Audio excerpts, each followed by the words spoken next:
Selamat pagi anak-anak. Mari kita persiapkan hati kita, kita akan mendengarkan devosi pagi ini. Sebelumnya kita berdoa, Ibu akan pimpin dalam doa. Mari kita berdoa. Bapa di surga, terima kasih untuk pagi ini. Kembali Tuhan, kami boleh Tuhan izinkan menikmati hari yang baru, bukan karena kekuatan kami Tuhan, tetapi karena anugerah-Mu yang begitu besar bagi kami. Sebentar kami akan mendengarkan sebagian dari firman Tuhan, berbicaralah Engkau bagi setiap kami siap mendengarkan. Amin. Oke, apa kabar kalian semua? Ibu harap kita semua sehat-sehat ya. Nah, hari ini kita akan mendengarkan firman Tuhan mengenai jaminan penghiburan yang kekal. Berbicara mengenai jaminan, itu artinya apa ya? Artinya ada sesuatu backup atau ada sesuatu yang membuat kita itu dijamin atau jawaban. Ada juga dibilang jaminan itu adalah pengharapan gitu ya, pengharapan penghiburan yang kekal. Apa ya sebenarnya jaminan penghiburan kita yang kekal? Apa yang membuat kita sukacita di tengah-tengah pandemi ini? Coba kita lihat ilustrasi ini ya. Nah, pandemi COVID-19 ini kan sudah merajalela hingga sampai saat ini ya. Banyak pekerjaan yang hilang, banyak sekolah yang ditutup seperti kita ya, masih sekolahnya berjalan di tempat masing-masing gitu. Ibu di mana? Kalian di rumah masing-masing. Dan ada juga yang berbicara mengenai bagaimana hidupnya, apa yang dimakan, apa yang diminum, dan kebutuhan sehari-hari semakin sulit untuk didapatkan. Nah, untuk eh, di tengah-tengah pandemi ini, kira-kira pengharapan kita ada tidak ya? Harapan kita itu yang sejati kira-kira semakin blur atau semakin jelas? Apakah kita masih bersuka cita di tengah-tengah pandemi ini? Ya, coba kita lihat respon selanjutnya. Nah, dari dua ilustrasi ini kira-kira respon kalian itu apa ya? Apakah stres seperti yang satu animasi yang satu sebelah ini? Dia depresi, dia tidak tahu harus melakukan apa, dan dia bingung. Pengharapannya sepertinya tidak ada, sukacitanya pun tidak ada, gitu ya. Atau yang satu lagi, dengan melihat ada anak kecil ya, yang dia menyembah, bersujud, tutup matanya seolah-olah tidak terjadi apapun yang membuat dia khawatir, tetap sukacita, seolah-olah ada pengharapan di balik semuanya itu. Nah, respon apa ya yang kita ambil di tengah-tengah pandemi ini? Harusnya sesuai dengan firman Tuhan ya. Coba kita baca pertanyaan pertama untuk kita semua. Apakah satu-satunya penghiburanmu di dalam kehidupan dan kematian? Penghiburan kita apa? Di situ ada gambar apa? Ada gambar salib, betul. Nah, satu-satunya penghiburan di dalam kehidupan kita di tengah-tengah pandemi ini, bahkan dalam kematian kita, itu adalah satu. Adalah pengharapan di dalam Kristus, yaitu salib itu sendiri. Salib yang melambangkan bagaimana betapa besar kasih Allahku dalam kehidupanku sehingga Yesus Kristus harus mati di atas kayu salib hanya untuk saya, kamu yang begitu berdosa, diselamatkan dengan darahnya yang kudus. Ya, coba yang bagian kedua, berapa banyak hal yang sebenarnya kita perlu ketahui sehingga kita itu bisa punya sukacita. Pengharapan yang kita hidupi itu yang pengharapan yang dalam kita hidup ataupun mati itu ada, sukacitanya ada. Apa ya? Di sini Ibu sudah tuliskan untuk kita semua tiga hal ternyata yang perlu kita ketahui dan kita perlu tahu sehingga kita tuh memiliki penghiburan di dalam kehidupan kita bahkan kematian kita. Yang pertama itu adalah betapa besarnya dosa-dosa dan sengsara kita. Kenapa, Bu? Hal pertama yang perlu kita punya untuk kita bisa merasakan pengharapan yang begitu besar adalah kita menyadari bahwa kita adalah manusia berdosa. Dengan kita menyadari kita adalah manusia yang berdosa, kita yang begitu uh, hina di hadapan Tuhan, kita butuh ditolong. Benar ya? Tidak ada orang yang tidak dalam bahaya yang berada dalam sukacita yang perlu ditolong, tidak ada. Hanya orang-orang yang menyadari bahwa dirinya dalam bahaya kematian ataupun maut, itulah orang-orang yang menyadari bahwa saya perlu ditolong, aku perlu ditolong. Itulah yang pertama. Kita menyadari dulu apa yang menjadi pengharapan besar dalam hidup saya adalah saya itu manusia berdosa, saya perlu ditolong. Ketika saya sudah ditolong, ada pengharapan, ada sukacita, ada sosok penolong untuk saya, sehingga saya ada jaminan supaya saya lepas dari kematian, supaya saya lepas dari maut itu sendiri dan dosa-dosa itu sendiri. Ya, dan yang kedua, eh, yang perlu kita tahu adalah bagaimana kita bisa dilepaskan dari seluruh dosa dan sengsara kita.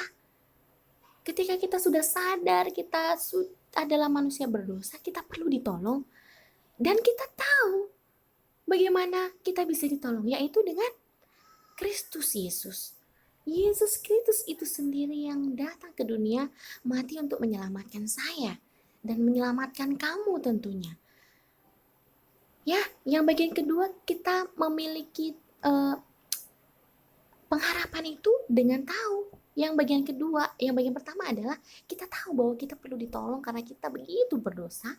Dan yang kedua, kita akan memiliki pengharapan itu yang kekal ketika kita tahu bahwa kita sudah ditebus oleh Kristus Yesus. Kita sudah dilepaskan oleh Yesus Kristus. Bagaimana? Dengan karya Kristus Yesus di atas kayu salib. Nah, dan yang ketiga yang perlu kita tahu supaya kita punya pengharapan adalah bahwa kita sudah ditebus. Apa respon kita? Yaitu kita begitu bersyukur. Saya begitu bersyukur. Kamu begitu bersyukur bahwa dari keberdosaan kita sudah ditebus oleh Kristus Yesus, dan kita begitu bersyukur karena kita masih dikasihi oleh Tuhan, bahwa kita masih diberikan anugerah keselamatan oleh Tuhan supaya kita bisa lepas dari dosa-dosa kita dan kita bisa lepas dari kesengsaraan hidup kita ini, yaitu yang tadinya masuk ke dalam kesengsaraan dosa yaitu maut, tetapi kita sudah dilepaskan. Begitu betapa kita harus bersyukur. 3 hal ini yang membuat kita menyadari bahwa kita punya jaminan pengharapan yang kekal. Yaitu pertama tadi apa? Kita menyadari bahwa kita itu perlu ditebus. Kita begitu berdosa. Saya perlu ditolong. Kamu perlu ditolong. Dan yang kedua, ternyata kita sudah ditolong oleh Tuhan dengan cara apa? Kristus Yesus mati di atas kayu salib. Dan yang ketiga, kita harus bagaimana? Kita harus bersyukur kepada Tuhan. Dari 3 hal ini kita tahu bahwa kita punya jaminan pengharapan yang kekal. Dan selanjutnya kesimpulannya seperti apa? Kesimpulannya adalah kita harus menyadari bahwa kita punya keselamatan itu dan itulah pengharapan yang sejati. Oke? Pertanyaan refleksi untuk kita semua adalah, pertama, bagaimana respon kita setelah kita mengetahui bahwa penghiburan yang sejati adalah keselamatan dari Allah itu sendiri. Dan yang kedua, apa tindakan kita yang kita bisa lakukan setelah kita mengetahui bahwa pengharapan yang sejati adalah keselamatan dari Allah itu sendiri. Nah, untuk meresponi ini silakan dituliskan. Kita akan sama-sama menyanyikan satu lagu, Yesus Jawaban Hidupku. Dengan lagu ini, sambil mendengarkan lagu ini, kita bisa menuliskan sama-sama menjawab refleksi yang sudah Ibu tuliskan tadi. Ibu buat besar dulu suaranya. Jawab, Yesus adalah jawaban hidupku. Kita naikkan sama-sama lagu ini.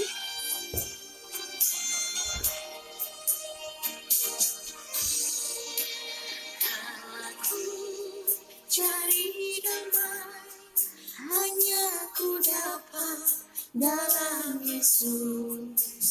Kalau ku cari ketenangan hanya ku temui di dalam Yesus. Tak satu pun dapat menghiburku, tak seorang pun dapat menolongku. Hanya Yesus jawaban hidupku.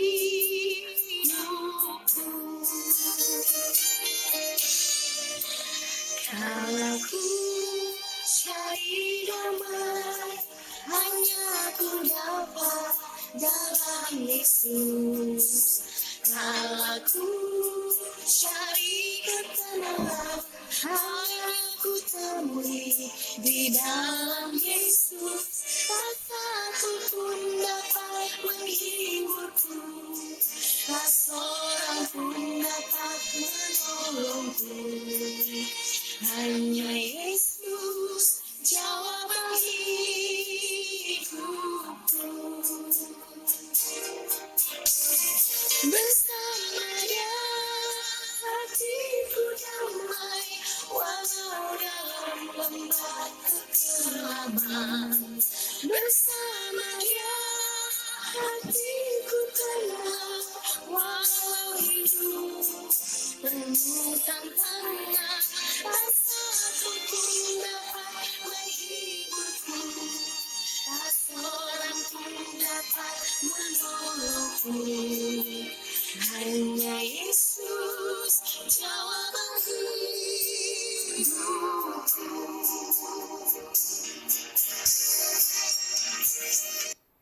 Oke, nah demikian firman Tuhan. Biarlah dari lagu ini menutup devosi kita untuk kita tahu bahwa hanya Tuhan Yesus jawaban dan jaminan pengharapan kita. Mari kita berdoa.